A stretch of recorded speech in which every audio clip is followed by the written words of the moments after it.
তোমাদেরকে যখন ডাকবে ইতুলিলাল হিসাব, হিসাব দিতে আসো, তো টাঙ্গাইলের গরিব বেকা হয়ে বসবে আর ফেরেশতাদের চোখে চোখ রাখা বলবে আইয়ু হিসাব ইল্লা। কথা শুনতেছে? হ্যাঁ। ফেরেশতারা জিজ্ঞাসা করবে হিসাবের দিন আমার কিসের হিসাব? কিয়ামতের নাম একটা ইয়াউমুল হিসাব। কোথায় যাস? আল্লাহ বলবে কানে কানে বলো, বলো চুপে চুপে চলে যেতে। তামাত্তাউ খামসুমিয়াতি আম হাত্তা ইয়াদখুলাল জান্নাহ।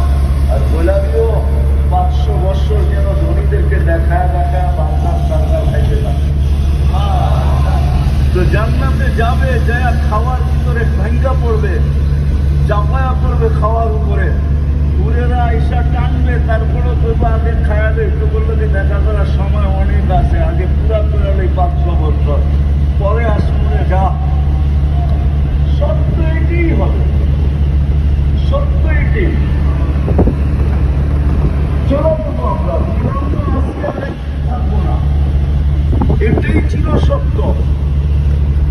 কিন্তু মেরে দোস্ত, সত্য এটাও মার পেটে যেরকম মানুষ থাকে 10 মাস একটা জায়গায় বসে থাকে, এগুলো হাদিসও আছে। আল্লাহ বলছে মানুষ থেকে বসতে শিখাইলাম কোথায়? আল্লাহ তোকে মার পেটে আমি বসতে শিখাইছি। যেই শিখাটাই কিছুদিন পরে তুই দুনিয়াতে এখন বসতে শিখছিস আর বসে থাকিস, তোকে আমি মার পেটে শিখাইছি। 10 মাস তোকে বসায় রাখছি, কিন্তু 10 মাস তুই লম্বা বসে থাকবি তো থাকবি কি করে? জাহাল তো মুক্তা কিয়া নামিয়া মিনি অমুক্তা কিয়া নামিয়া সারি। তোর ডান দিকে একটা বালিশ ঢুকায় দিচ্ছি, বাম দিকে একটা বালিশ ঢুকায় দিচ্ছি।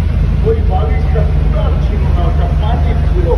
বাবুলদের একটি সম্বন্ধে ভালো তথ্য জানে, কেননা বাচ্চা পুরুষদের সামনে হয় না, বাবুলদের সামনেই হয়। ওই পানির বালিশ বাচ্চা বাজির হওয়ার সামনে সাথে বাজির হয়ে চলে আসে।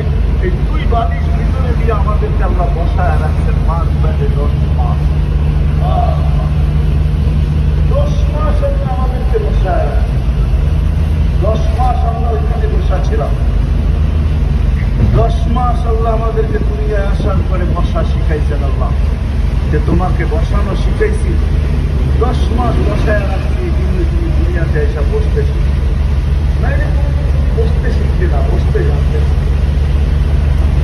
বসা ওইখান থেকে শিখায় নিয়ে আসছে, এটা থাকার সুযোগ চূড়াই দরকার।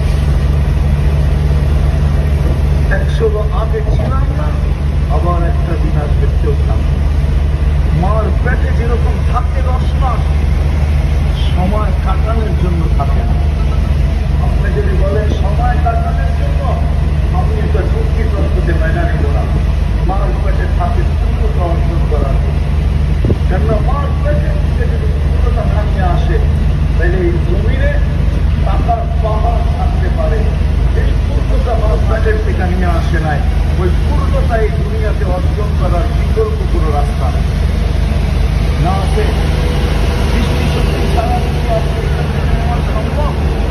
হ্যাঁ, বাক শক্তি ছাড়া যদি আসে নেওয়া সম্ভব? শ্রবণ শক্তি ছাড়া যদি আসে নেওয়া সম্ভব? আসে যাকে প্রতিবন্ধী বলে, এরকম যদি আসে মানকাটের পিতা, এটা অর্জন করা সম্ভব না। বিদায় ছোট জীবনটা দিয়ে আল্লাহ আমাদেরকে পাঠিয়েছে। 60-70 বছরের জীবন, নারী হই আর পুরুষ হই, এই ছোট্ট জীবনটা একটা মানুষের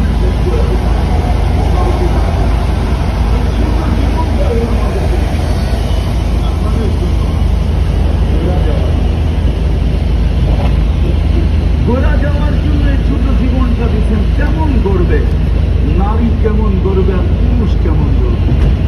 নারী কেমন গড়বে আর পুরুষ কেমন গড়বে?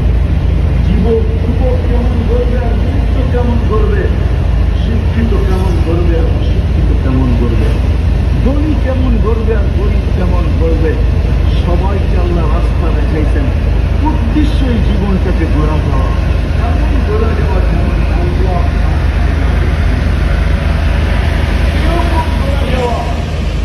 এরকম গড়া যাওয়া। সৃষ্টি তো সব কিছু নিজেই শ্রেষ্ঠ সারা নাইলে কোরআনে এই কথা কোনোদিন আসতো না। সালাম কওলাম মির রাব্বির রহিম। একটা গল্প আসবে, আল্লাহ জিজ্ঞাসা করবে সালাম আমান বাকিয়া ইয়া আবদি, ও বান্দা কার সালাম বাকি, ও যুবক কার সালাম বাকি, ও নারী কার সালাম বাকি।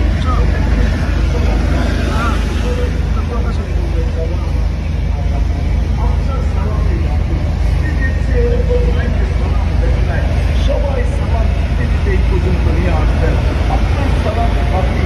তখন আল্লাহ সালাম কওলাম মির রাব্বির রহিম, আসো আমি আমার সালামের মালা নিজের দুর্গতি হাতে করা। কেমন হবে ওই জিনিস? ওই জীবন করার জন্যই আমরা আমাদেরকে এই ছোট জীবনটা দিচ্ছি। দুনিয়ার পেটে এই জন্যই আসা যে ওই জীবনটাকে করা, যে জীবনটা করতে পারলে সর্বক্ষেত্রে সালাম পাওয়া যায়। চলেন দেখি একটা হাদিস দিয়ে শেষ করি। যখন জীবন